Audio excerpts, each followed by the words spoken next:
Hmm.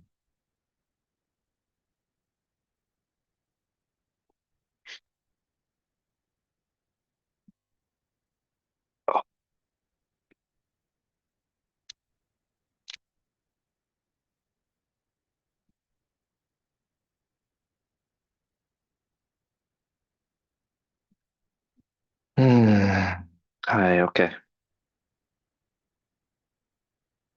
My name is Albert. Today, we're going to talk about a couple different things. Mostly what it means to be alive. Let's see.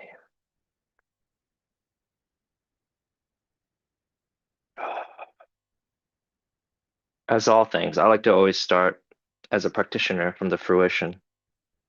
So we could speak about the solution and work into the solution primarily right now. And while we're here, for about half hour, maybe, yeah, about a half hour, we're just going to breathe. And I'm going to talk about breathing and kind of the problem at hand. So generally, when we breathe, it's pretty unconscious. In that sense, it keeps us alive, but certainly we don't capture the aliveness that the breath offers us moment to moment. So while we're sitting here together, what I would love for all of you guys to do is to consciously breathe, right? And that particular means to place your attention and intention and actionality on the act of breathing itself. And you're going to breathe as if you're smelling a rose. There's a kind of sensuality and enjoyment to that.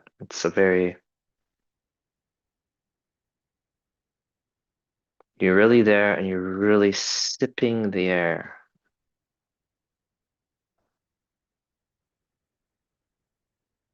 And as you breathe out, it's the same thing. You breathe out slowly.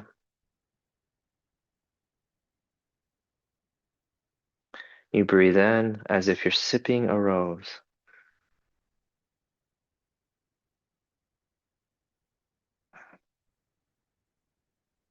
So while I'm talking, you guys can do that. On the kind of topic of yesterday, we talked briefly about merit and energy. Well, I describe merit as energy in the chat. And as practitioners, the best way to accumulate merit is simply to breathe consciously. Over time, we will be able to actually draw energy within our system and come alive. You guys all pretty much need energy. You need merit. Otherwise, there's no basis of relating, there's no basis of communication,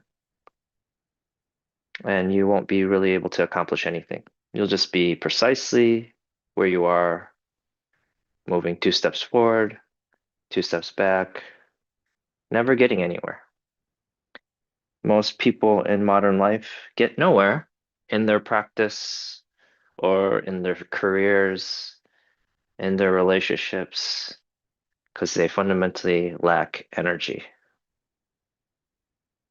You know, either they have too much energy and they can't contain it, or they can contain it but cannot take upon and draw energy from their lives, from their world. So here, it's not even worth talking about the problem until you have enough energy to feel. So all we're doing is breathing as if sipping a rose. It just makes your eyes kind of close and it's really deep kind of breathing.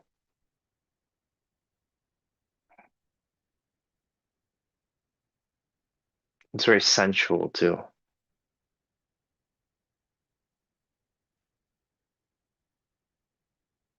Mm.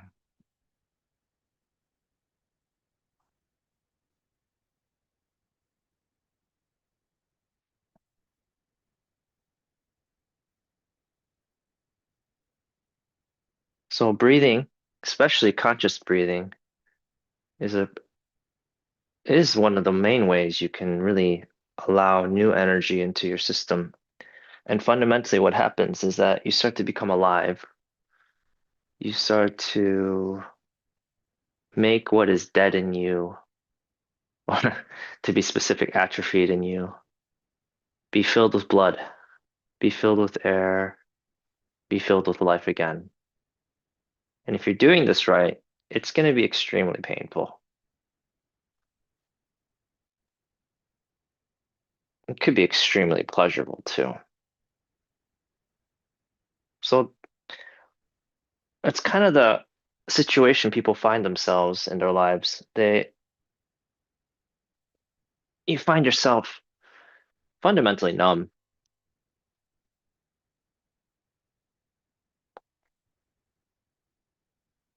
fundamentally depressed, empty. And because of this, we seek kind of novel solutions to this problem, right? Like we seek extreme things. We take drugs, we get into relationships. Um, maybe we join a new religion.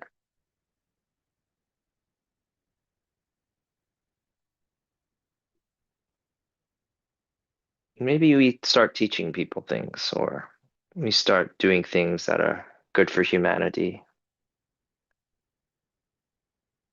all to fill this kind of numbness, this emptiness inside. Mhm. And as modern people, it makes sense, you know, to be able to really function here, you kind of have to turn shit off.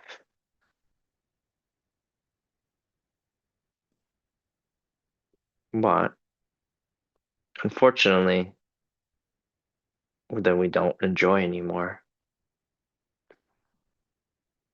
We don't really, we're not alive, basically. We're basically dead, waiting for the grave,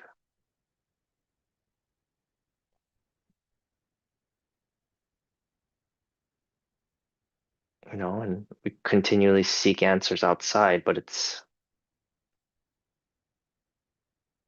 simply, it's because we don't feel. That is the solution.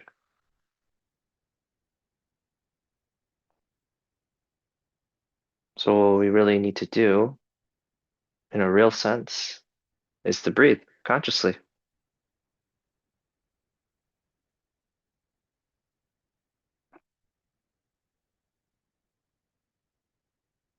and draw.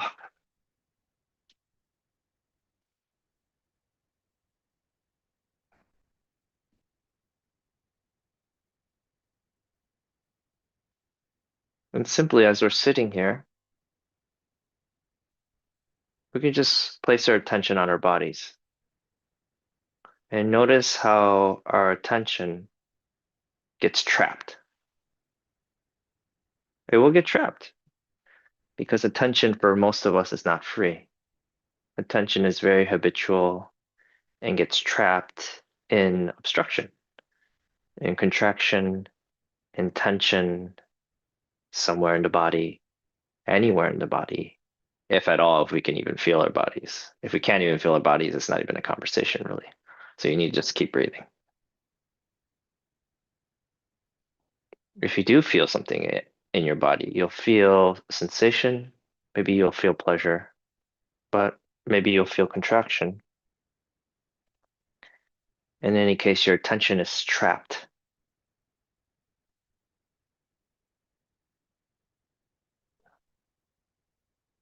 Then all you have to do in that position is to breathe more.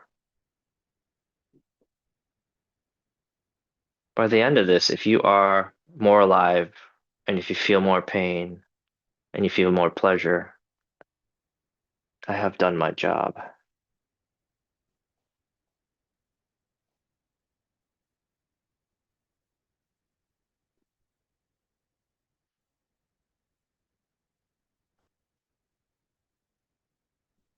So again, instruction is very clear. Breathing in, like as if you're sniffing a rose. You're really there. You're not observing the breath. You're not apart from the breath observing it. Again, these are the things spiritual teachers teach, only in the end reinforce dissociation. You are the breath. You are the act of breathing. You have to be there consciously involved, drawing sensually as if sniffing a rose.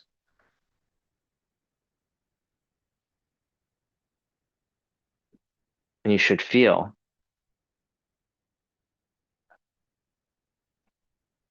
you're being filled by life,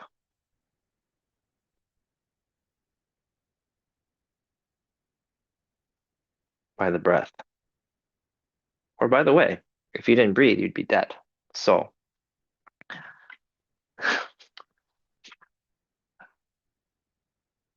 we're making the most involuntary act conscious.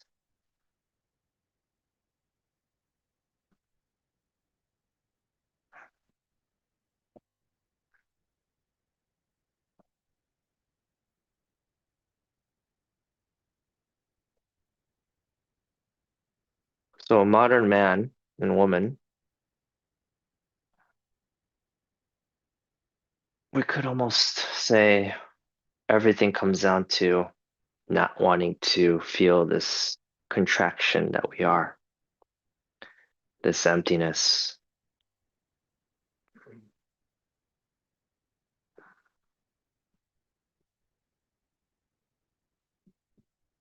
the everything to not feel.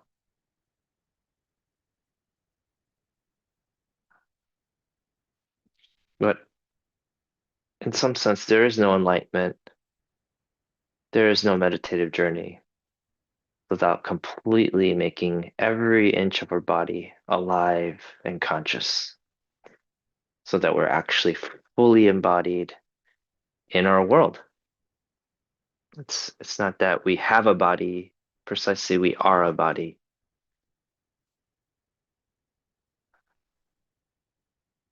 And breath and consciously breathing is the medium which allows us to slip from a dissociation into reassociating with our experience and with our sensations, emotions, and just being a body.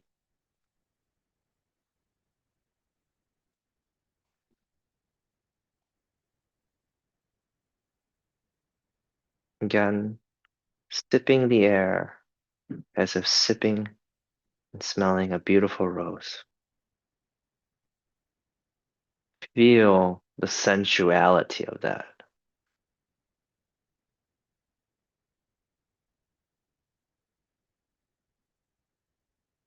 Mm.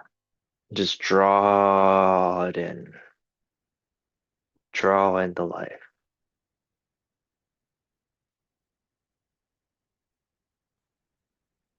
And if you feel sensation in your body come alive, just place your attention on that sensation. Or maybe you feel numbness. Maybe you don't feel anything at all. Place your attention somewhere on the body and breathe consciously as if sipping a rose.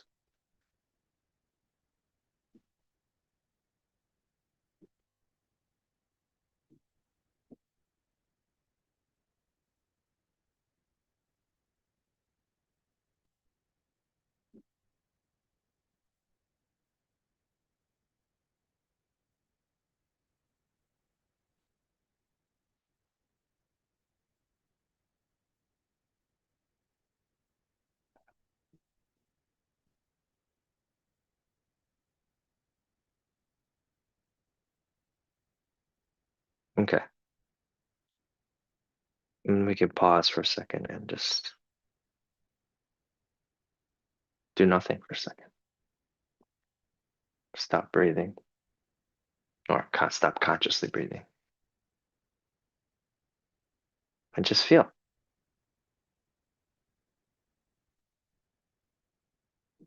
Maybe you feel a little bit more. Maybe you feel contraction. Maybe it feels pleasurable. Our job when it comes to feeling isn't particularly to conclude about it, isn't even particularly to do anything about it, or to make stories or whatever you're feeling is what you're feeling. It could be sadness, could be anger. You could even be aroused. Maybe you're tired. Maybe you're happy. Maybe you're just confused.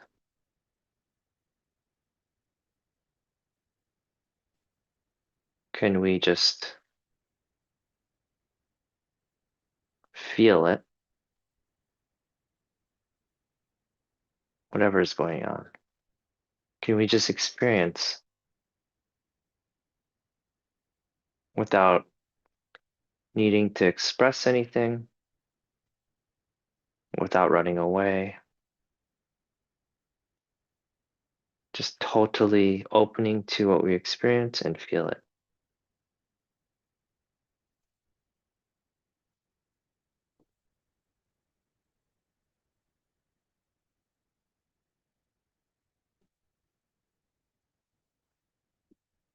Could almost say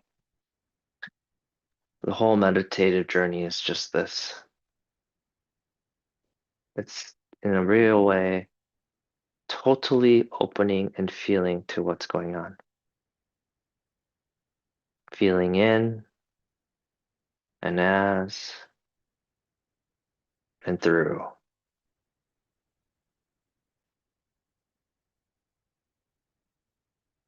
If we can do that in a real way, we would touch liberation.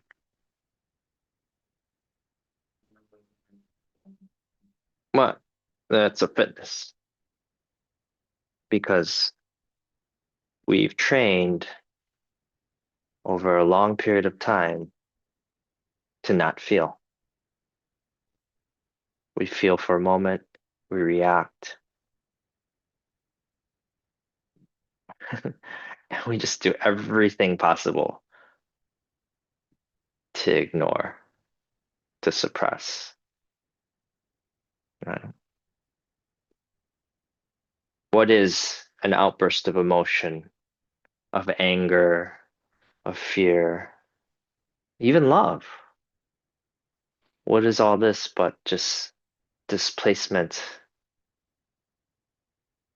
or our inability to actually feel and properly digest our experience? How many times do we go to our partners or to our friends or to our therapist and just vomit what we cannot digest ourselves?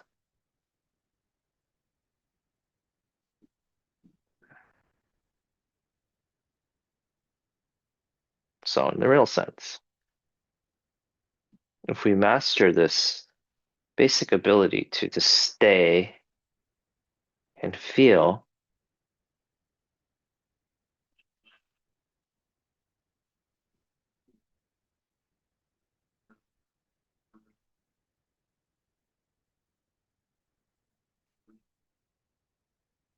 you would understand everything we need to know about human psychology, everything, just pretty much everything we need to know.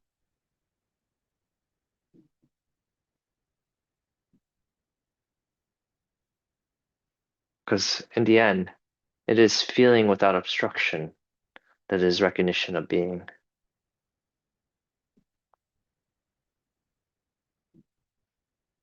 And all problems come because we do not in some sense, we're emotionally retarded, right? We're sensation retarded. We just refuse to feel and stay here, in a real sense, gather our experience. The sad part is we would rather be dead and numb than to feel the variety of pains and the variety of joys and pleasures. But there is no meditative journey, nor awakening or enlightenment without moving in and as and through all of your experience.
And again, breathing in,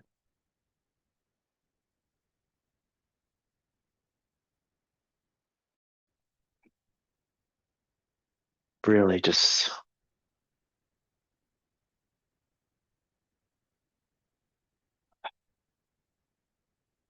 sip the air and really enjoy it.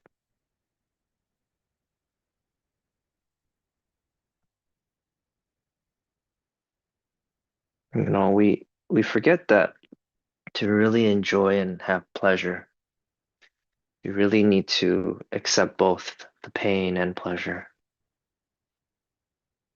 But if we can find the enjoyment in consciously sipping the air, which, mind you, is in and of itself pure happiness,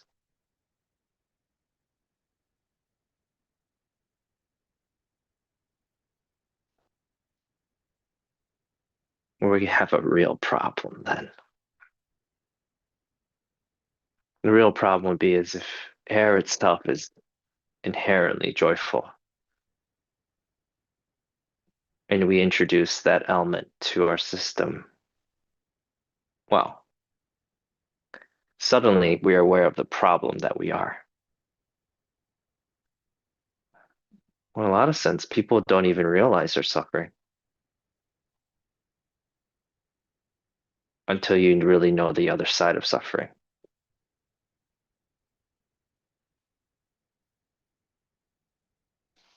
Mm. But for now, I mean, you can find the real enjoyment in sipping air. Mm. and just luxuriating in the life of it.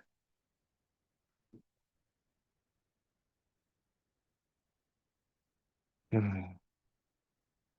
It's very important you breathe as if you're smelling a flower or a rose.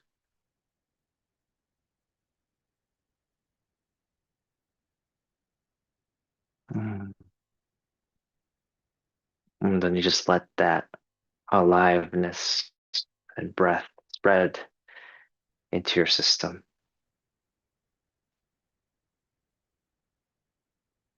Mm.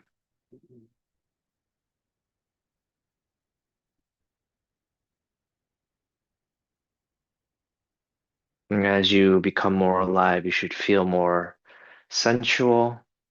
You should feel more alive. Maybe even a pressure.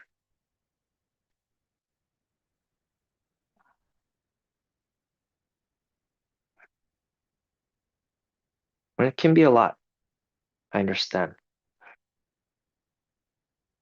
We could even be, for the first time in a while, experiencing a lot more than we're used to.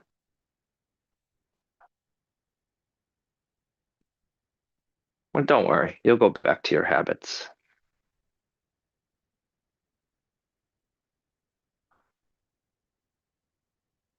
We're meant to breathe a lot more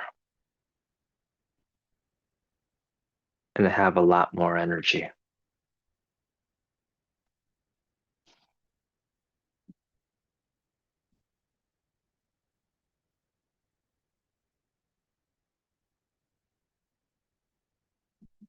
It's not that we need to always become smarter or even faster or have more insight.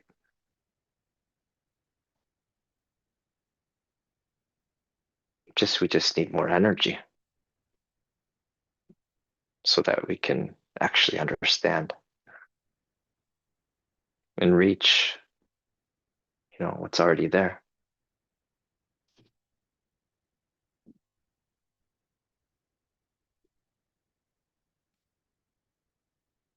So breathe.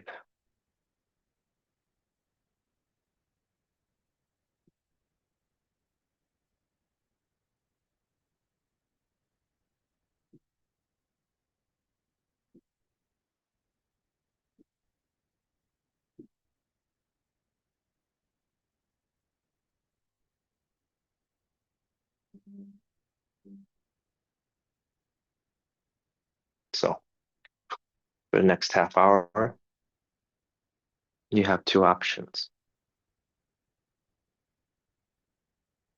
or you can do both.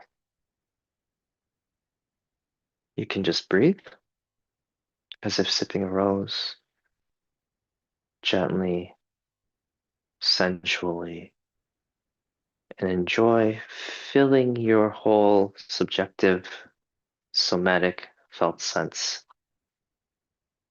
with life again.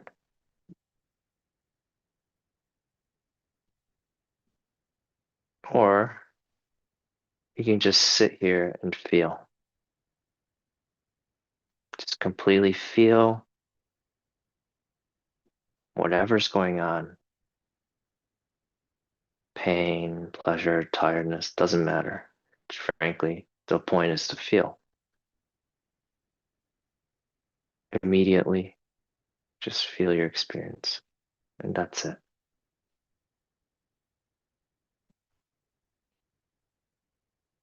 Okay, let's sit together.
Mm.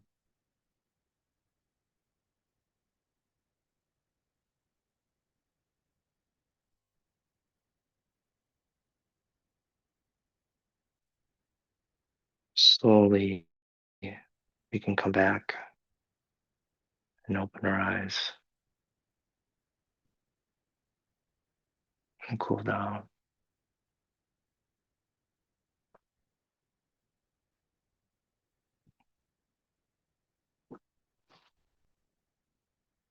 Kind of allow your attention to move outwards again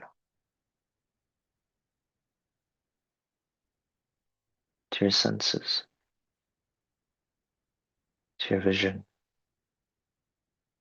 to your sounds.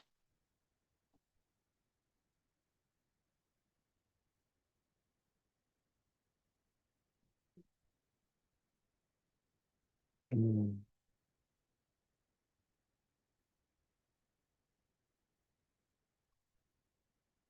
Allow your attention to go beyond your body.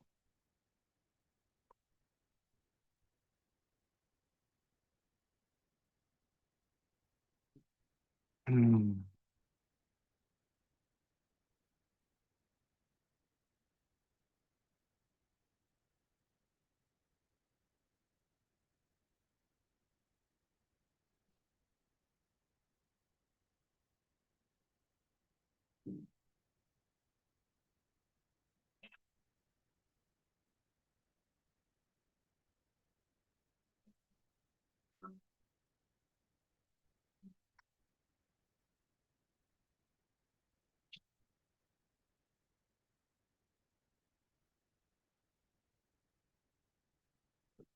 So,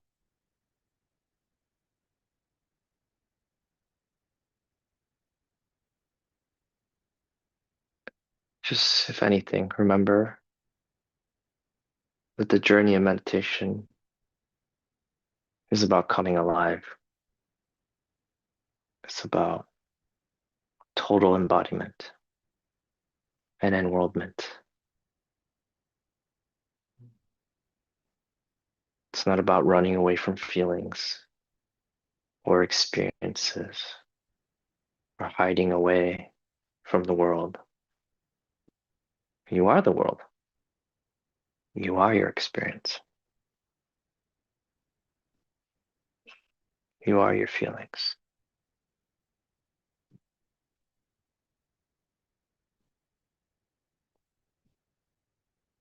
It's about feeling and experiencing totally without hesitation.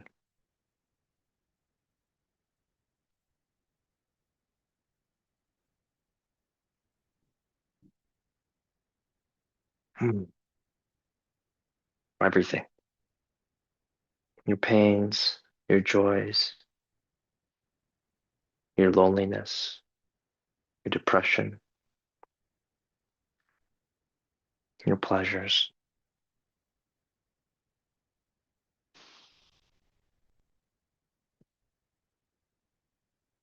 all of it gathered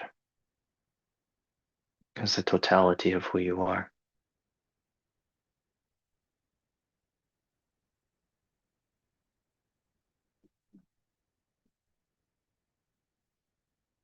Absolutely nothing to be avoided.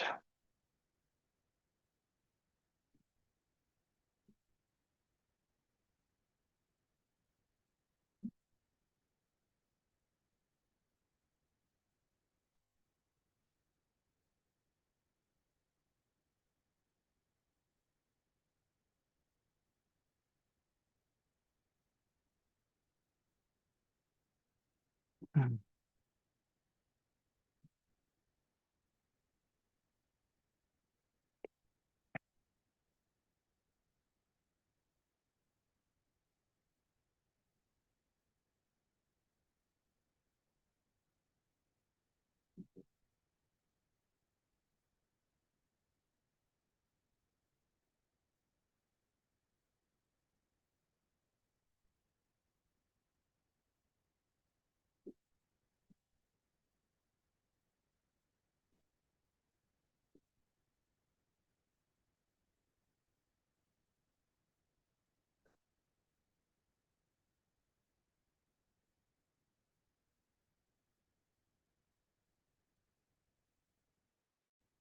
Well,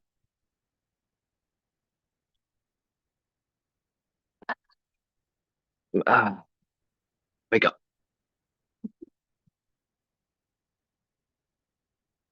I get all silent. We can have some discussion about if you have questions or if you want to comment on how your sit was for you.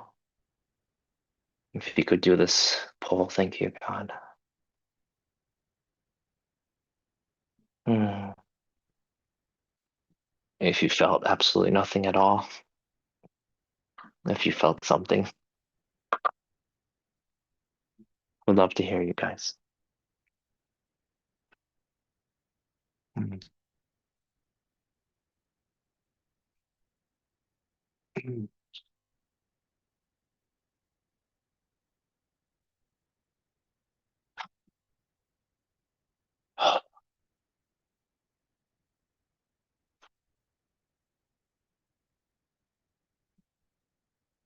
Hmm.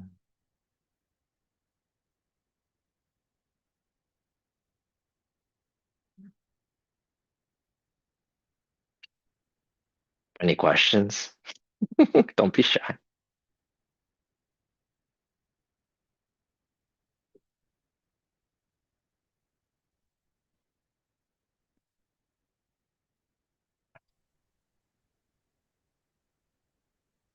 I think it will be easier to um, manage if you guys click on the icon to raise your hand, and in that way we can make some go around.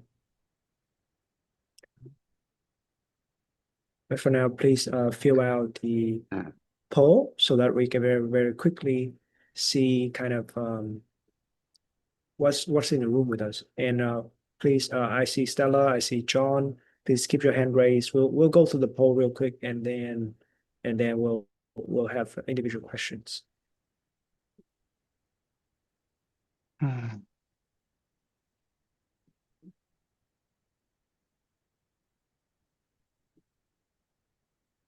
I will remove spotlight from Albert now. We can all see each other, but if you guys want, because we got a lot of people, so you guys can click on the view using multi-speaker view. That will, yeah, make it more aesthetic.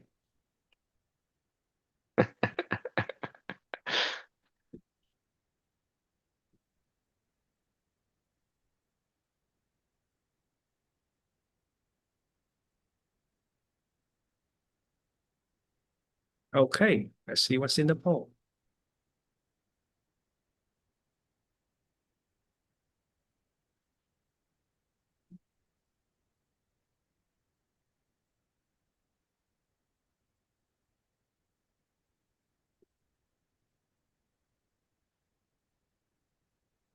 Can all of us see the poll? So, Yeah. yeah.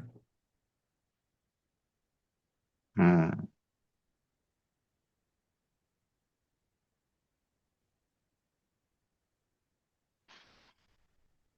Interesting. Second question, where do you feel the breath? The most? Uh, yeah, Around the body, interesting. And then the last question, Con. yeah, Everyone's busy and too distracted.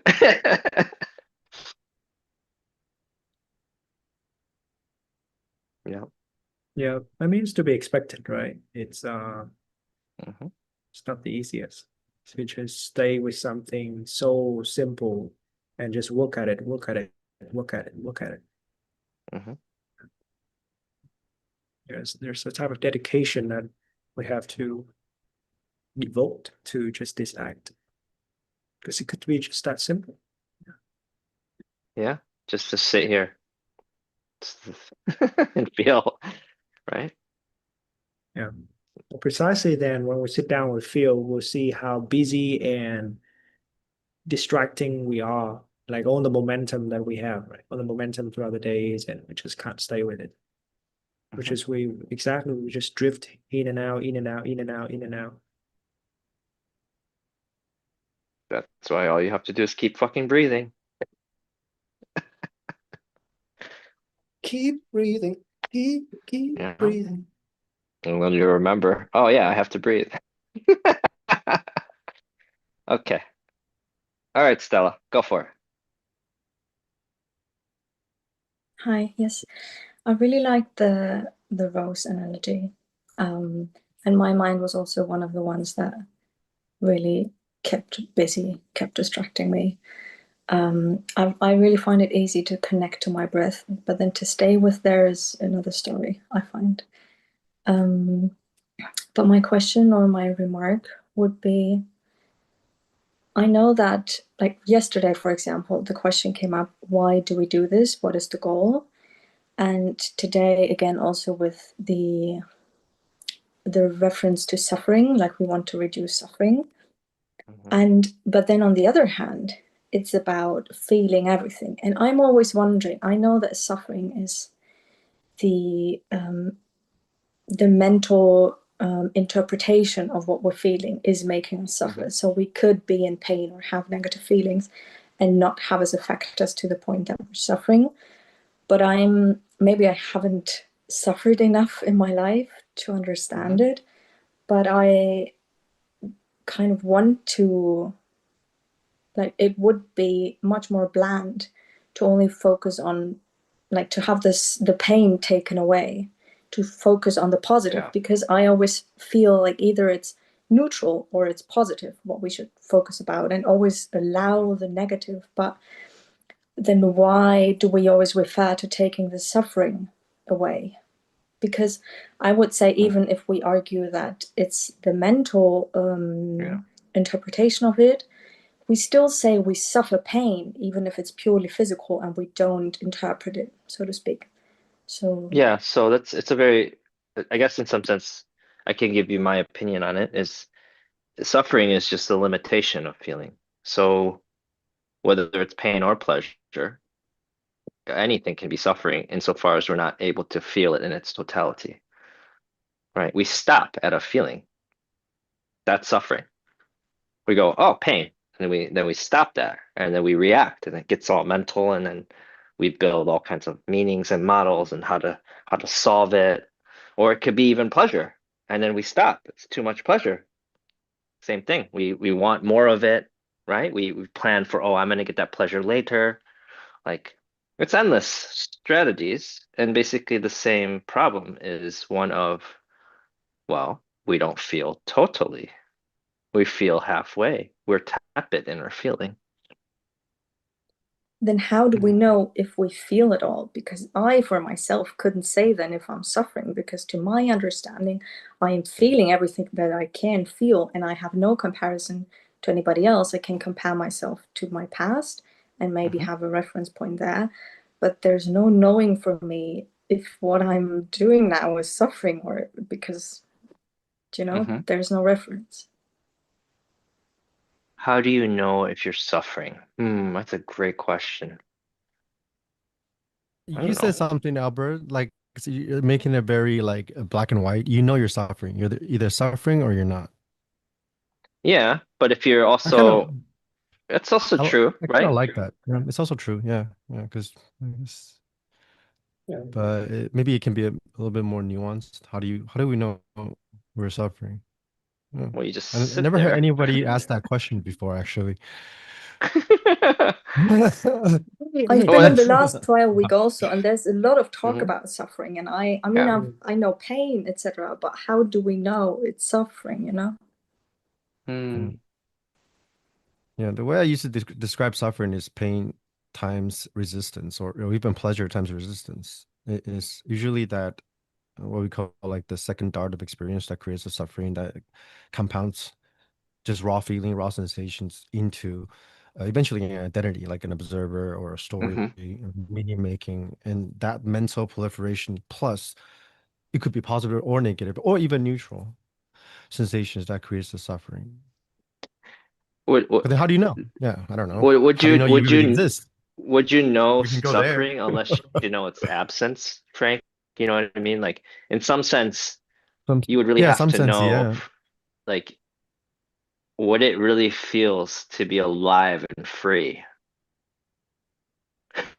To know that you're suffering. Then in a sense, Yeah. that's interesting. Yeah, because I Like, remember, you know what I mean? yeah, like there are certain things that doesn't get revealed until you lost it. It's like, oh, I didn't know that resistance was there until it was gone, or I didn't even know that you don't need to perceive the world through an observer until it was gone, or something like that. Yeah. Because when it's there, you can't even know it because when it's If that's there, all you know, right? yeah, that's all you know. You just continue to reinforce whatever you already Mhm. know. That's the cycle of samsara. So you actually don't ultimately don't know what freedom feels like until you Yeah. taste it. So that's the paradox.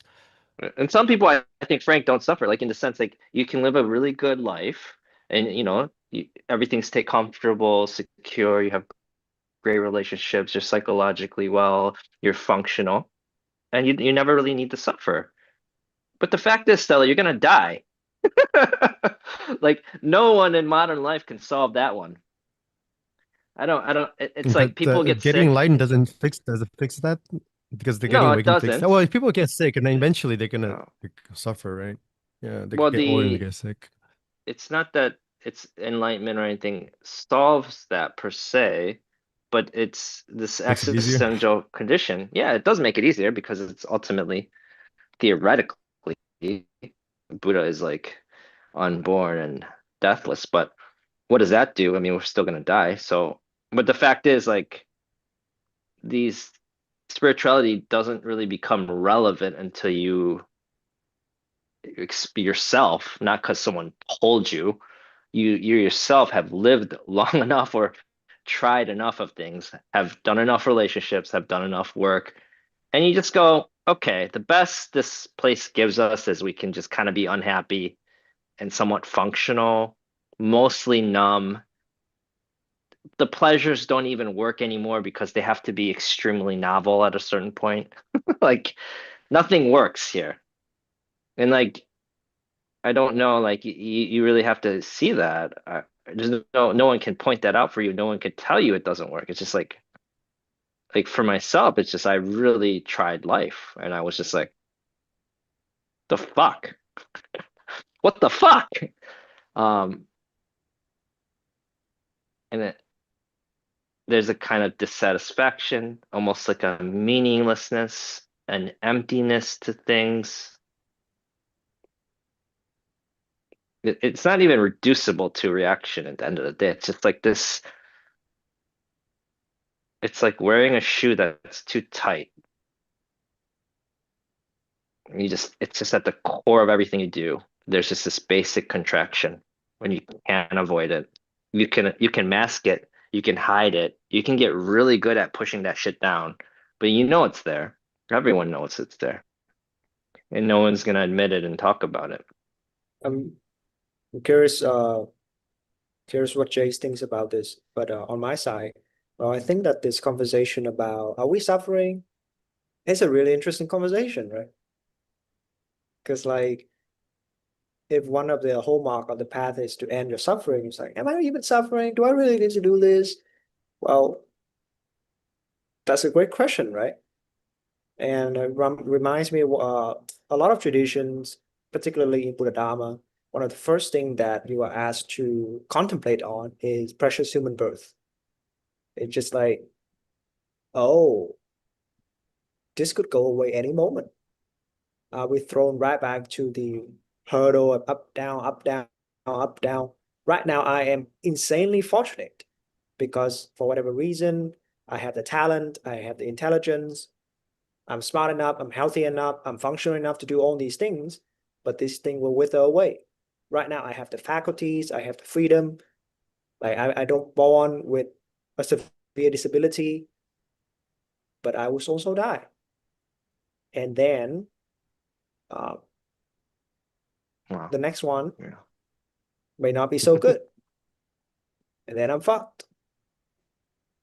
Yeah, it's kind of like, oh, today is Sunday, you know, it's really good. It's really nice. Let's just enjoy the day, Let's just enjoy a day. Let's not plan for next week, even though we know like next week there's a lot of things needs to be done. But then every day it's just like, but today is nice. It's not here yet. Why think about it? Well, Sam Harris said meditation is to prepare for the worst day of your life. And you could say a lot of the Tibetan Buddhists they meditate for whole life to prepare to transition into the bardo and traverse to the bardo. And I think that's why, like, for example, yesterday we were talking a little bit, and we were also coming to the kind of conversation that maybe we haven't lived through enough cycles to realize what Albert is talking about in terms of like the whole thing just doesn't work. You get like some of us, some of the people in CC, whatever dreams they have had, they have accomplished it 5 times, 6 times, 7 times, only to be disappointed. No, I don't think that's true. For you? Yeah, everything I did was satisfactory, even when I was Yeah. suffering and like pulling one night stands. That was completely satisfactory for me. Yeah, for me, it was opposite. I accomplished Yeah, no. everything. Yeah, accomplished everything I Yeah. wanted and still feel like shit. But yeah, that's the dangers of you trying to copy Frank, is that then you would just, well, run the risk of you're not insane enough to copy Frank. It's a problem. Okay, but Jace, what Well, do you think? I find myself increasingly annoyed with that question, actually, but nothing to do with you, Stella, but because it's something that I constantly have to debate with my own husband because his life is so good, right? Because he has me. So, and what exactly is the basis of suffering that we're talking about? But it's pretty interesting how the conversation go usually. It's like I would say suffering, and then he would be like, "Why must you use the word suffering?" It's maybe sometimes it's just some discomfort, like just noticing what's happening. And then I would be talking like, "Oh, Bob, but you are afraid of being sick and in pain, right?" Well, but it's not here yet. Why should I have to think about it? Like it's No, you do not annoying. need It's to. annoying that you have to keep telling me or reminding me that it's suffering. So who is suffering now? hmm. Well, what can we say? At the end of the day, let's not, Dharma is fundamentally not for everyone, right? It It's is, for, right? And like you know, I think it's not for everyone when you still have the energy to bargain. yep, that's it. Or it's even like even bargaining, not for even yourself, is the fact that if you love anyone, how can you stand that everyone you love will die? Mm. That's a fucking problem, right? That's essentially what Siddhartha, he looked at his wife and child and he played it through. Their lives will end. I need to find a solution to this. Right? That's a problem. If not for ourselves, it's a problem for the fact that other people suffer. Of course, we can live in we are all privileged, frankly, wealthy, upper middle class, educated. If we're here, we live very good lives, right? And the fact that we can even have this conversation, you have to somewhat be not in survival mode. But Yeah. for most people, they suffer tremendously. Yeah. Yeah. I remember it's like, oh, most sentient being needs awareness. And then there was a teacher, Malcolm Smith, I think in Dharma we always say 95% of sentient beings just need to think about how to put food on the table. They don't think about I need more presents. I don't I'm know. fucking When I went to starving, man. when I went to Cambodia, the peasants looked like generally happy. Mhm. Do you guys realize that most of the things that we do is to avoid suffering? Yeah. Like you eat to avoid hunger, you drink to avoid thirst, you help in the charity to avoid feeling useless, You meditate to avoid feeling into your feeling feelings or sad. whatever. Yeah. Yeah. Yeah. It's But especially spirituality. it's true though, because when I was teaching mindfulness, we did actually have a research because I was teaching mindfulness for people with depression, and they were trying to measure how effective or how so-called some sort of a performance factor, like does it help in people's well-being? Like what is the conditions? Is that it is actually most helpful, like meditations most helpful for people who doesn't who's not just about they've been depressed once, but must be depressed twice. You have to almost be hopeless about the fact that the conventional ideas of being happy is not working anymore before you would succumb to that sense that, or admit that there is suffering. So that kind of limitation does exist. So whatever that people say that like Albert and everyone sharing is true. It's like Dharma is not for everyone. Just depend on where, right? Maybe when you're dying, maybe when you have cancer. I don't know. If I were to just sound pessimistic. I think if And you're young and into Dharma, something's wrong with you, personally. Oh, Like but there's you, also a lot of people that way, right? It's yeah, like pretty interesting. life has fucked you so hard. But if Yeah. you're Well, old and not into Dharma, then I don't know what's mm, wrong with you. Anyways, go ahead. no, I think people, we talk about misses, right? Like a lot of young people nowadays get into Dharma because it's cool. It's like the next meme. So they watch videos of people talking about like awakening or no self, and then oh, that's really cool. Yeah. I want to get that. But a lot of them are genuinely suffering and really want to wait out. But there's nothing wrong with wanting Dharma to be cool, like building muscles. There's nothing wrong with it. But then how far can you? How far on the path can you go if you don't have, I guess you can say merits or aspirations? I think also, Frank, like it's not always just about suffering. That could be like Yeah, just the exactly. base common Yeah, it's experiential not just basis about across. suffering. For some people, it's Yeah. about like understanding desire, like Understanding beauty. agency, Yeah. truth, beauty, Yep. aesthetics. Like Yeah. it's Yep. Yep. or even like I a agree. sense of wanting to connect to the divine. Like there's just like there's not one thing. We just suffering is the catch-all, like in the sense of like I don't know. It's really the driver for most people in regards to spirituality. They just have to Yeah, be for most weary with people, the samsara business. yeah. For most people, there's like a driver, and then whatever comes as a byproduct. So some Yeah. people suffering as a driver, and then in part byproducts. Oh wow, this is beautiful. The world is actually beautiful and luminous. Yep. But for me, it was more like, oh, the creativity, exploration. Who am Yeah. I? What the fuck is this? Well, And for me, it was then oh, pleasure, right? Frank, like pleasure. yeah, Like pleasure. I Yeah, want to that too. experience You more, want to feel more and more. more pleasure, like Yeah, I'm saying more same enjoyment, actually. right? Yeah, You know, and yeah. like what prevents us from exploring and enjoying pleasure and life? We're numb. Mm. It's just that simple. Mhm. Yeah, Mm, but even then, like I was suffering a lot, like, a lot, like suicidal. I used to like burn my hair and post on Facebook, yeah. and like cut myself, and then take pictures Yeah. of it and show it to my exes.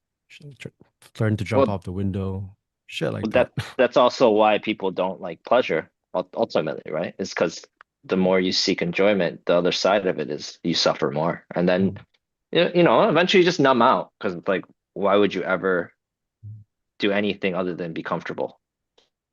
Shall we hear from John? yeah, Yeah, go ahead.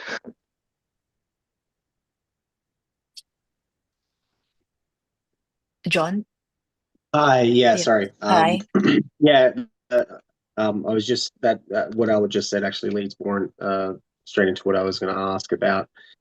Is there anything to be done about the feeling of avoidance? Because I feel like for me personally, it's something that is almost like the default state, and Yeah. it doesn't seem it feels automatic and um, almost like from a state of being confused by experiences or feeling or not being able to process Yeah. the murkiness of certain experiences. And I'm Yeah. just wondering if there's anything to be done, daily that would shift into a different state from that. John, it's very simple, brother. You gotta learn to lean in and reassociate with your experience, and then you actually have to like let your brain actually know what you're experiencing, right? Shit is confusing to the brain when you don't label and acknowledge what you're experiencing.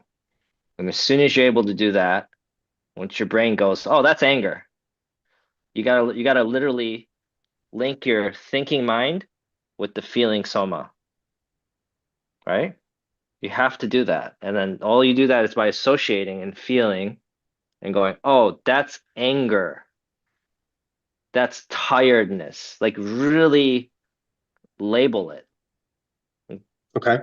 right? And make those links because otherwise it's just like, what the fuck is going on? Fuck this. Mm. You know what I mean? Like, and then you spend your whole life going, Definitely. what the fuck is going on? Fuck this. We're not going there because like whatever that is, I don't know what's going on. It's too But like, much. Yeah. yeah, because you never really allowed yourself to go into it and go like, okay, this is anxiety. This is what anxiety feels like. And like just systematically create a language for yourself in which you just describe and feel precisely what things are. So then your brain can just go, okay, that's anxiety. Okay. It's not a Okay. fucking insane, like huge globalized threat. And the reason why it's so important for us to reassociate fundamentally is that actually these emotions and sensations aren't that big of a deal Mm. if we could just sit through them. That's the beauty of meditation. We actually can survive. You know what I mean? Like it's like, oh Yeah, yeah, we have I strength can that we feel it. don't know about. Yes, we just sit here and it's a fitness to feel. And like you Mm. feel it. Like you feel it and you label it. It's like, okay, that's anxiety. It's not pleasant, but you feel it. And you just stay there. You don't do anything with it. And you just feel it. Right? Well, it's very Yeah. important to acknowledge what it is though. Like once you label it, in a real sense, it bounds it and makes it digestible for you. Yeah. Okay. Also, yeah, that's a good technique, like noting, but you also don't want to over label too, because actually label Mhm. the raw sensations is actually for a lot of the times on the other side of the extreme is what's creating the suffering. Yeah. Well, So it could you're be experiencing, dissociative oh, too, right? yeah. Frank, if you label it and then decide not to feel, it's Yeah, like, and then we go oh, into proliferation. Yeah, yeah. because It can be the reason why we neurotic. go into proliferation is because we don't want to feel. Actually, it's that simple. Most people are lost in thought all the time because they don't want to feel the Mhm. feelings, so they Yeah. just go. They create a bunch of stories, and then they start thinking about the future, the past. They're creating identities. Another method of avoiding. Mm. I think it's also to tie back to, and thanks, John, for that question, because now you see like, okay, there is this pattern of avoidance, and now I want to kind of really see how we can break through it. I also remember you from way back when we first started do the public practice on a Saturday. I remember you showing up Yeah. then. Yeah. But I guess come to also Stella's question, and a lot of people are thinking about suffering. It's just that, can you just say extremely still with your body and your mind for 1 hour? No moving at all, just whatever you put attention on. Like, sure, there is this kind of movement of spinning around, but it's always converging back to that point, whatever that point is, like an object, an intention, whatever. And then when we Yeah. see It always that, feels like it's. yeah. Go ahead, sorry. It always Oh, feels then like it's kind of coming away, flowing away from you. yeah. So it's like to gather, to allow all these patterns to regather itself, because it's not always like just one pointed and just stay here, but it could be like this entire kind of wave of things moving in and out, in and out, in and out, and it has motion to it. And I guess Mm. the fact of suffering is that you can't do that. You don't have that much free will. Like your free will can allow you 10 seconds of that. That's about it. Yeah. Like you literally can only be unmoving for 10 seconds, maybe less.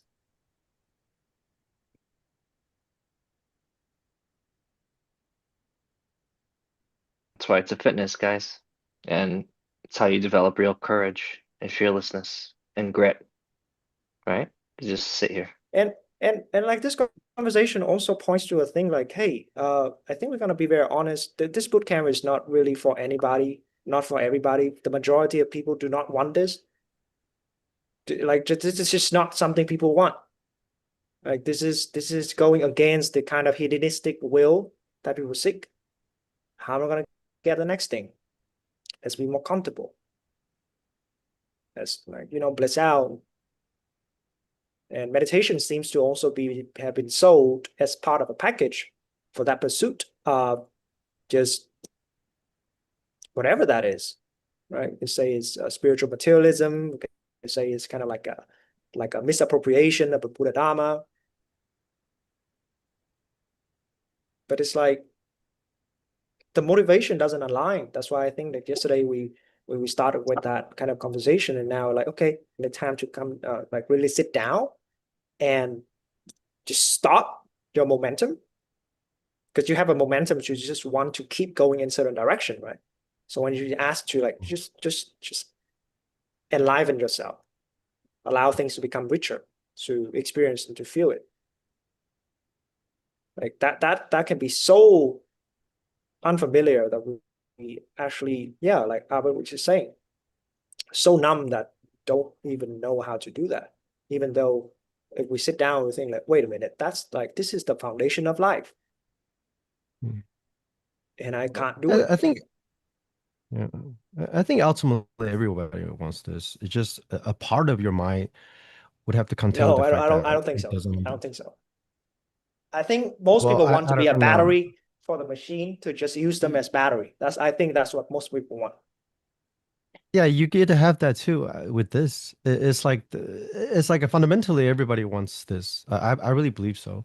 And it does make everything else in your life better eventually. But there will be part of yourself that you need to be content with that. Okay, a part of me really wants this, but it's actually not what it wants. So you have to like look at that. You're not trying to I annihilate mean, it. You're just trying to look at it I think everybody wants and don't want it, right? So at the it's same time. At precisely the same time, totally. that sort of Yeah. friction that That's a creates split mind. that That's a creates split mind. Yeah, yeah, that's yeah, create yeah. yeah that exactly That's that sort of creation. That's creation right yeah. there. Yeah, yeah, yeah. And I also don't know if you really have to like get rid of your motivation either. Your motivation can be completely aligned with your aspiration all the way through.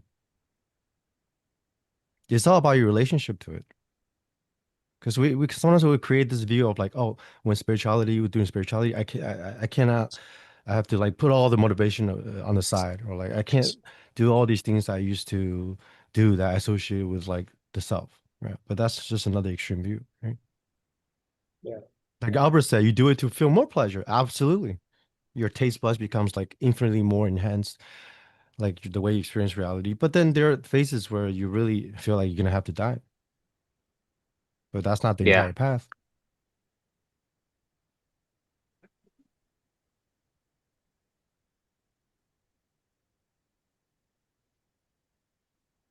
Hmm. So when sometimes when teachers say things like nobody can want this, it's also like it's not exactly true. But you also can't really want it either.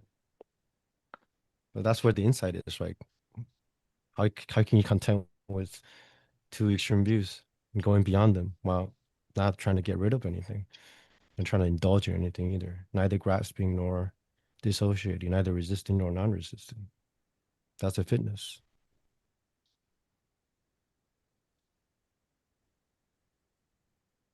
Should we do next Next question? question. Yeah.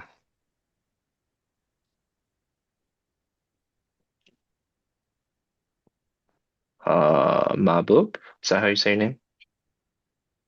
You're muted, brother. Okay, go ahead. Can you hear me? Yeah, go for it.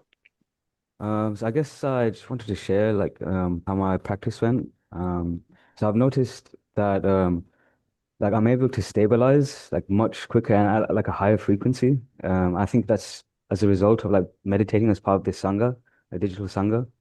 So like I noticed, so like doing nothing meditation, that's something that I've only started incorporating into my practice like over quite recently, like in the past couple of months. So the first stage I practiced just focusing on the breath and then switching to do nothing. And then like there was a stage where they just like effortlessly I fell into this state of like doing nothing and it like just became like this expansive state. Mhm. Um, then I noticed like I was cycling through the jhanas like really quickly. Like normally when I'm sitting for meditation, my like jhana like progression is like going up, up slowly, slowly. Then it stabilizes, and then it'll go up and then stabilize. Whereas like in this sitting, it was like going up, stabilize, and up, and then stabilize, and then coming down, stable, down, stable, and then like the chatter of my mind, like I could feel it was there, but there was this like internal like glow which like was much more I was able to focus on that much more effortlessly. Normally I'm pulled away by the thoughts. But yeah, this so yeah, I noticed this as well yesterday. The like when we were coming back into the room, like from the transition from meditation back into kind of waking reality, like I noticed this equipoise which yeah was much more powerful, intense. And again, I think it's being part of this like Sangha. So yeah, I think it's really grateful to be here. And then the question that I had about practice, I noticed Albert was holding a Vajra as so I like the Vajrayana teachings like incorporated into this boot camp. And like do you incorporate like Mm. the mantras and kind of that kind of stuff, or are you more focused on like insight and kind of that kind of direction? I guess it depends if you're my student, and that's between you and I. But it's beautiful that you are able to capture the subtext of what's going on. Yeah. It's easier. So what we're learning to do is to ride share fundamentally. But it's interesting to notice the distinction between our own personal sit versus if we sit together. Mm. And each teacher has also a kind of flavor if you're able to connect to them. So it's beautiful, man. Yeah. Well, the Vajra is, a symbolic representation of, well, your diamond nature, you know? So that's ultimately what we're trying to capture. But thank you for sharing, brother. And just for context, I was mentioning yesterday as well, but Albert is dedicated what, 10 plus years, 10 plus years of your life in Vajrayana camp training. He's received his I call him an empowerment com bucket. He's got so much empowerment. He just not have to like spray all over you guys. So if you want to catch some of that, Albert does hold like a parallel cohort. Mm. Yeah. All right, Jordan. Go for it, brother. Hey, how's it going? I just wanted to make a couple comments. I appreciate the meditation. And it made me realize something. I'm just talking about the breath. I never really focus on my breath too much when I'm meditating usually, but like this one we did. So I realized I've had a few health issues. One being I can't sleep. One being I've had back pain since June. Another being uh, there were three. I forget. So can't sleep, back pain, and oh, I forget what the third one is. But they're all linked to stress. I think the Yeah. most obvious thing would be to just consciously breathe, right? So Yeah, that are seems you like a simple. angry, Jordan? Angry? Yeah. How's your Uh, relationship to anger? I always feel like I'll feel frustration, and then I'll take a breath, and then I'll feel like I took care of it. Like I don't feel angry anymore. Yeah, But you should break shit. yeah. I never really expressed my anger other than like, okay, I'm gonna go do my next thing. But Yeah, no breathing. You should like be more angry. Like it's okay, okay. You should be fucking raging. yeah. Yeah, Well, that's yeah. That's a Yeah. small point, Jordan, but I think that's the point that Albert was also starting the session with, which is the breath can be taught in a way that further our disassociation. It's Right. like, no, stop this. I don't want to feel this. Go away. Go away. Go away. Yeah, go ahead, That- Jordan. Okay. Yeah, another comment on the what's it called, like suffering. Like normally, like I don't mind feeling emotional pain or like physical pain, but when I project it into the future, like with my back pain, even if it doesn't hurt much, but I think in the future, oh, it could get worse and worse. Like that projection is what makes me feel suffering. But if I was in Yeah. like a lot more physical pain in the moment, but I'm like, oh, it'll just be like a few minutes or a few days, it'll go away, then like I'm actually completely fine with it. Like I'll just like accept it as it is because I'm like, oh, well, things will get better. And when I see in the future things are getting better, then it seems like I don't suffer. But like that's something I've noticed. I just wanted to share. Mhm. But yeah, Beautiful. yeah, that's just the comments I wanted to make. Like I think the most obvious thing that could help with my health issues would be probably, well, I guess, yeah, you shared maybe expressing my emotions more rather than sort of just taking a breath and being like, okay, fine, I feel better now after that deep breath, and Yeah. sort of ignore it. But would No, be probably to, no ignoring. No ignoring. You should never ignore what you right, feel. That's just like, well, like, I don't feel like I'm ignoring it, but when I think back on it, I'm probably am. But yeah, yeah. Okay. Well, I'll do my best not to ignore how I'm feeling. And Jordan, yeah, Jordan. yes, I really recommend Dr. Sarno. Look him up. Dr. Sarno. Yeah, I'm almost 100% sure you have psychosomatic issues. So you How do you spell that? Sarno, Okay. right?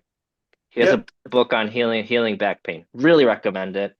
I mean, other than the fact that if you actually have a physical condition, it's very important to check that out. But man, like you gotta feel your anger, man. You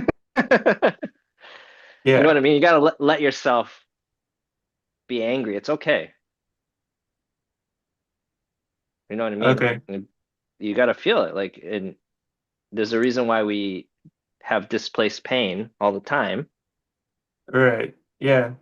Like I had, like in the past, I had a similar sort of issue with pain in my wrists, Mm-hmm. and no matter what I did, the wrist pain wouldn't go away. Yeah. Eventually, I like used a massage ball and I relaxed the muscles, and I'm like, oh, maybe the nerve pain going down to my wrist was aggravated by Yep. like tight muscles, and it went Yep. away. But then this is like sort of a similar thing with my back Yeah. this It time. keeps moving around, right? Yeah, It's yeah, not. yeah, yeah. Yeah. So Yeah. it That's could, totally a psychosomatic. It's really your brain creating a physical ailment so that you don't have to feel the emotion. It's really a brilliant system. It's a protective mechanism. So as long as you can basically have a conversation with your brain and tell yourself, hey, look, this is actually safe. I'm okay. Actually, I can feel this anger. It's going to be okay. You don't actually have to create this whole matrix of causes in which you take away oxygen, create pain, so that I don't have to feel this emotion. You can actually feel the emotion, brother. So I really recommend Dr. Sarno. It'll okay. just really, brother, do yourself a favor. Just read the book and like just be pain free for the rest of your life. Like, do you know how many times my back has gone out? Like, and I would go to the chiropractor and try to get it fixed, and like, it gets better, and then I have to keep going and going, and I just realized I'm just fucking angry. And I can be angry. It's okay. I can be fucking pissed. You know what I mean? You're a man. You can be pissed. Like it's Yeah. okay. I mean, it's Okay. fine if you're a woman too. So Yeah, Okay. he looks like a man. No assumptions, but that's my recommendation for you. I don't know you, but it just sounds totally Dr. Sano. Okay, great. Yeah, I appreciate your advice. Yeah, I'll Of have to find course. some way to express my anger and stuff. But Please. yeah, I'll read the book. I appreciate your comment. Yep. I think expression and feeling is different. Yeah. Okay, so it's more Right? important Yeah. to just feel it, right? Than to like break stuff. You could also break stuff if you want. Sometimes you kind of have to express, kind of go in the direction of expression before you can actually feel like fully, especially Yeah. if you are continually suppressing. I don't know if you guys sometimes that, it's like you start like jumping, like or dancing, and then you actually start to feel something. Mm,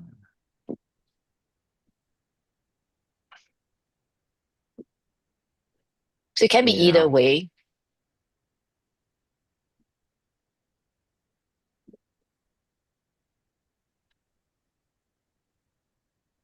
Yeah. But we should use breathing as a way to enliven the system, not to avoid what we feel.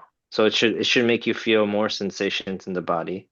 You know, theoretically, because what it does is it makes what's alive, which is underneath you, it pushes everything out so that what's on the surface, whether it's, for a lot of times it's sadness, loneliness, tiredness, numbness, tension, whatever, it's gonna arise, and our job isn't to ignore, our job is to feel it, and literally lean into it and allow ourselves to feel these things and to feel sad and to feel lonely or to feel numb, like, and then breathe more and bring more life into it to associate back into our experience, like totally, not run away.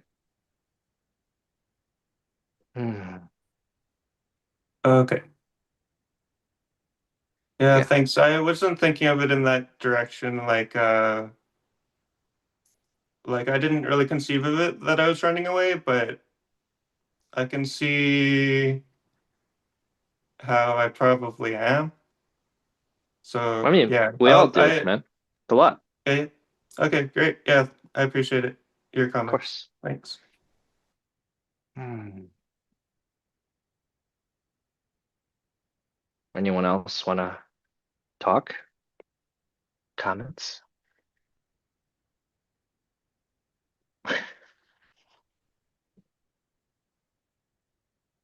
Go ahead, sir. Well, hello. Good evening. It's late here. Um, so I just wanted to share about yesterday we talked about motivation, so linking that a bit and to suffering. Like in the last years, my reason or motivation for meditation has always been to get to enlightenment, Hmm. and it's been like cyclical. I would feel good after a while, and then I would kind of stop, then feel bad again, and then continue meditation. And the cycle has repeated many, many times. And this year, like spring or early summer, the whole enlightenment thing kind of stopped motivating me. Like I kind of gave up on that because there was too much of a paradox that how can you reach it if you want it, you know? So once that fell away, I also stopped the practice altogether. So I've been just kind of mindful in the summer and fall. But now, since yesterday and today, a new kind of motivation is arising, like to live life fully. And this feels like a new cycle now, like as that as the motivator. So looking forward.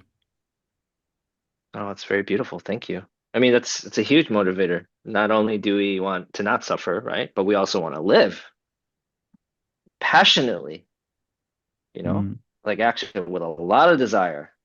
Like we want to be able to just truly be fully alive in ourselves, like completely and uniquely, right? Wouldn't that be awesome? Because you just had way more energy to do and live the life you want to live. And what is it that prevents that? It's essentially our suffering. We're just so stuck in our stories, you know, these limitations. We don't have to live that way. It's not. And the great thing fundamentally is like, if I want to be real with you guys, it's our own doing. So all we need to do is stop and stop suffering, and then we can actually live. That's the other side of not suffering, right? Is to live the life we want to actually live fully, completely, as alive, sentient beings on this one precious marble of earth we're living. Do you And that's That's even that's when the everything is seemingly mundane, right? Hmm. Does anyone have a comment on that? Like seeking enlightenment and it not being able to reach it when you seek it, like this paradox. There is no paradox there ultimately, but like I said, I think it's all about your relationship to that wanting, really. You can have a genuine aspiration that also aligns with your motivation to awaken without grasping, without creating extra resistance to that. But for a lot of people, the wanting can really interfere with the path to a certain degree during certain portions of your path. Some phases you want it, some phases you drop the wanting, but you can just see that as part of the cycle. And I like what Albert says about all this practices cultivation of energy, really. You have so much energy, you don't know what to do with it. And the rest of your path becomes just like, how do you like maneuver through those energies and how do you not contain, but I guess channel them skillfully. But I think that's the whole thing about motivation and aspiration too. Is like if you have a lot of energy, I do think there's a way to like want it and get it at the same time. But if you don't, you just gotta cultivate it. And then sometimes you have to reserve the energy in this part of your life and then give it to this part of your life. It's not so black and white. It's not just like because people just turn that into an idea, right? Oh, if I want enlightenment, that I can have it. Therefore, I'm not going to practice. But this is also the idea itself that creates a paradox, right? Yeah, So, there's no but it's paradox not there. that ideas cannot exist. Ideas can Yeah. exist. Paradoxical ideas can exist. Contradictory ideas can exist, right? And the thing is how fit we are Yeah. in being able to hold the sort of contradictions. But the thing is, when you can hold contradicting Mm, ideas mm. in coexistence, then There's no problem. then there is maybe in that sense that paradox can cease to become a paradox because well it can coexist. It is when we feel that one needs to eliminate the other that the paradox exists, right? Mm. And I think that actually speaks also exactly of do you guys actually see like why we actually why CC is so unique in a way that we have a team and we're not afraid to counter contradict each other actually. And neither of us is so-called, we never say that you're Absolutely not. wrong or this sort of thing, Mm. but that we be as a team contradicting each other, so-called contradicting each other, but at the same time also harmonizing um the sort of I would even call it a transmission as well. Like this is Mm. what it means to contain To contradiction. relate. Mm. Yet here as a bigger circle, as a community, and also then in your own mind, how that is also possible. Yeah. Yeah, that's a really good point about the paradox. I think ultimately enlightenment doesn't care if you want it or you don't want it. Because if you want it, you don't want it, or like concepts, no concepts, that's actually still in the realm of a category that's completely distinct than the realization. But the realization is not apart from it. There's like this whole contentment with like thoughts and no thoughts. If you have thoughts, would that interfere with the realization? Non-conceptuality is not the opposite of conceptuality. Non-conceptually can only be arrived at yogically. Same with the whole relationship between the conditioned and unconditioned. They're not distinct. Yeah, Yeah, and yeah. so before we go to Daniel, is your name Juso, sir? Yes. Juso, yeah. So do you guys find Juso's journey to be relatable to you? It's kind of like this on and off kind of cycle when the desire becomes a problem. Now it overtake it and and then you just cut the desire, so you also cut the solution. But then we just go back to the other side. Like on, off, on, off, on, off. Yeah, similar to Emil yesterday. Yeah, that's a big thing of like, I guess in CC we talk about there's also this dialectical process where actually through those cycle we have a chance to refine our view on what it means to pursue this.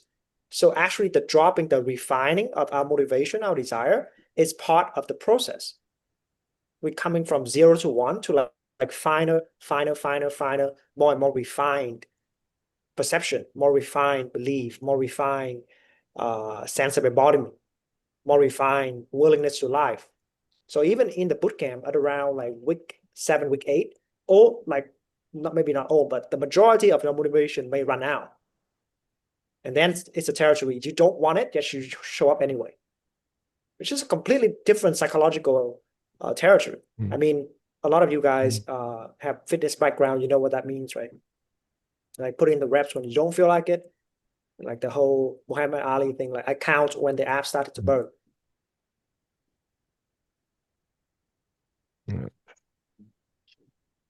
It's a different terrain. So then at that point of marginal fitness, then it was like, oh, I can actually increase my capacity here from just here to here. But usually when we're by ourselves, we don't do that. So yeah, come back to Jay's point about like having people poked, point, and also supported on the path to, watch our back, cover our blind spot. Because sometimes on the other side, it's not like Juso or some other have the experience of like wanting it and then become frustrating, it doesn't work. What can be probably more problematic, I would say, is that it did work and you did have an explosive experience. You did have an opening of insight, and now you got to ride for however minute long, and nobody checked you, and you just spiral and spiral and spiral and spiral, and you're like, oh shit, because insight can very quickly inflate into we overestimate what we have realized. Only to be You like, just confirming. yeah. Yeah. Well, if it works, you just keep doing that. Just Yeah, like so in then you fitness, I actually guess. never grow more. You think you got it, but Yeah. then then you become stunted. Yeah. Growth always happens through contradictions, and then it's the reconciliation, and then going beyond the contradiction that allows growth. So every time you ask a question, you can start contemplating, like what is the opposite of that? How can we, embody both of these paradoxes? The answer is not never just black and white. That's why, like I said, the truth is beyond, categorically distinct from those, just the duality of like concept, no concept, seeking, no seeking.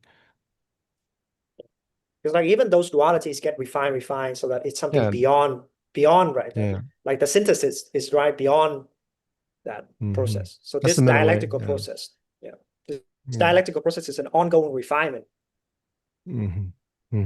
Totally. Okay, maybe we have enough time for last question or last comment from Daniel. Hey, can you hear me?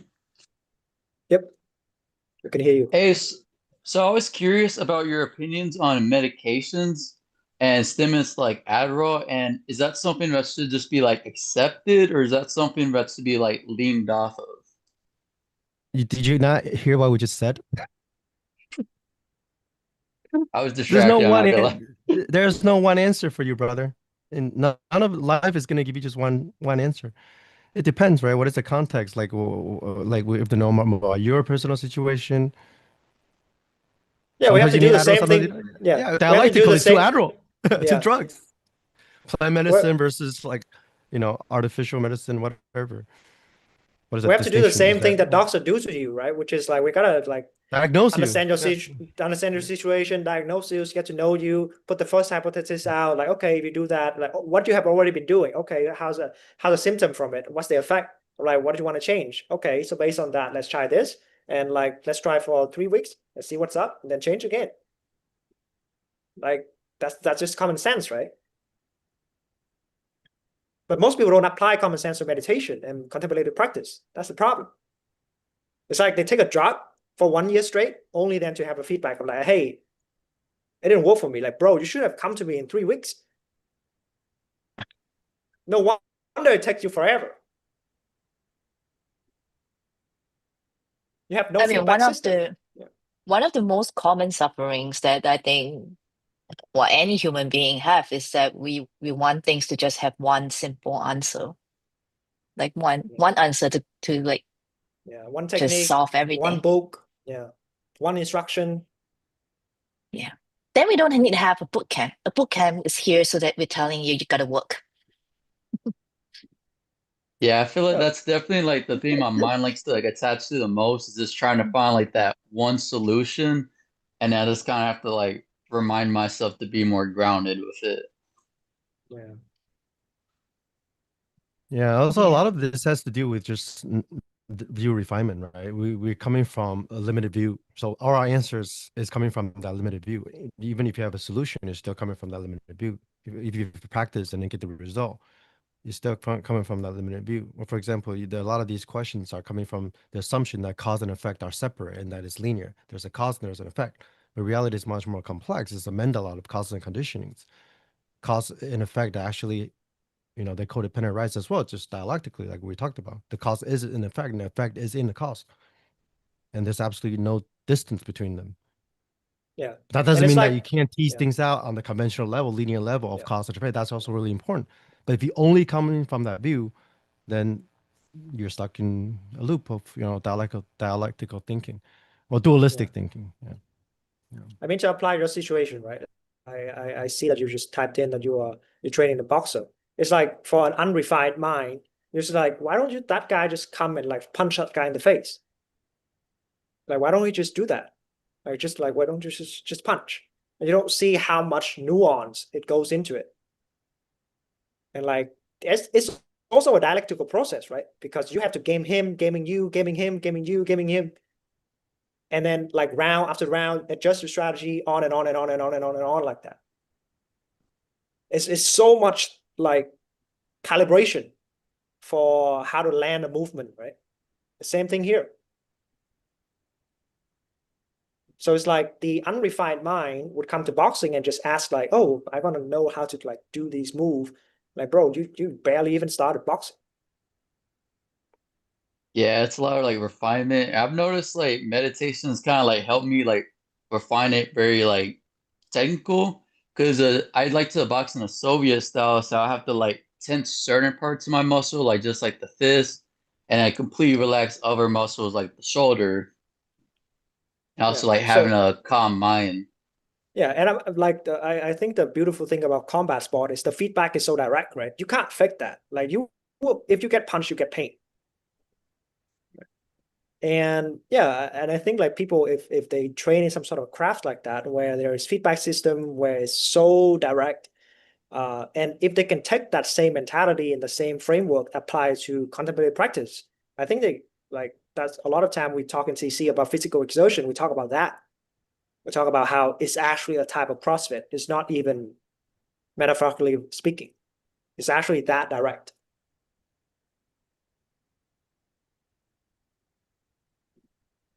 It's like it was also Albert saying, like, how come we apply the mindset to refine our craft at everything, but we just expect meditation to be one simple thing, just like sit and do nothing. That's it.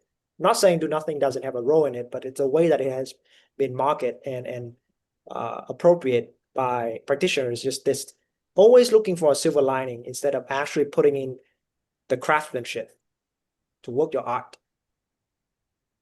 Hmm.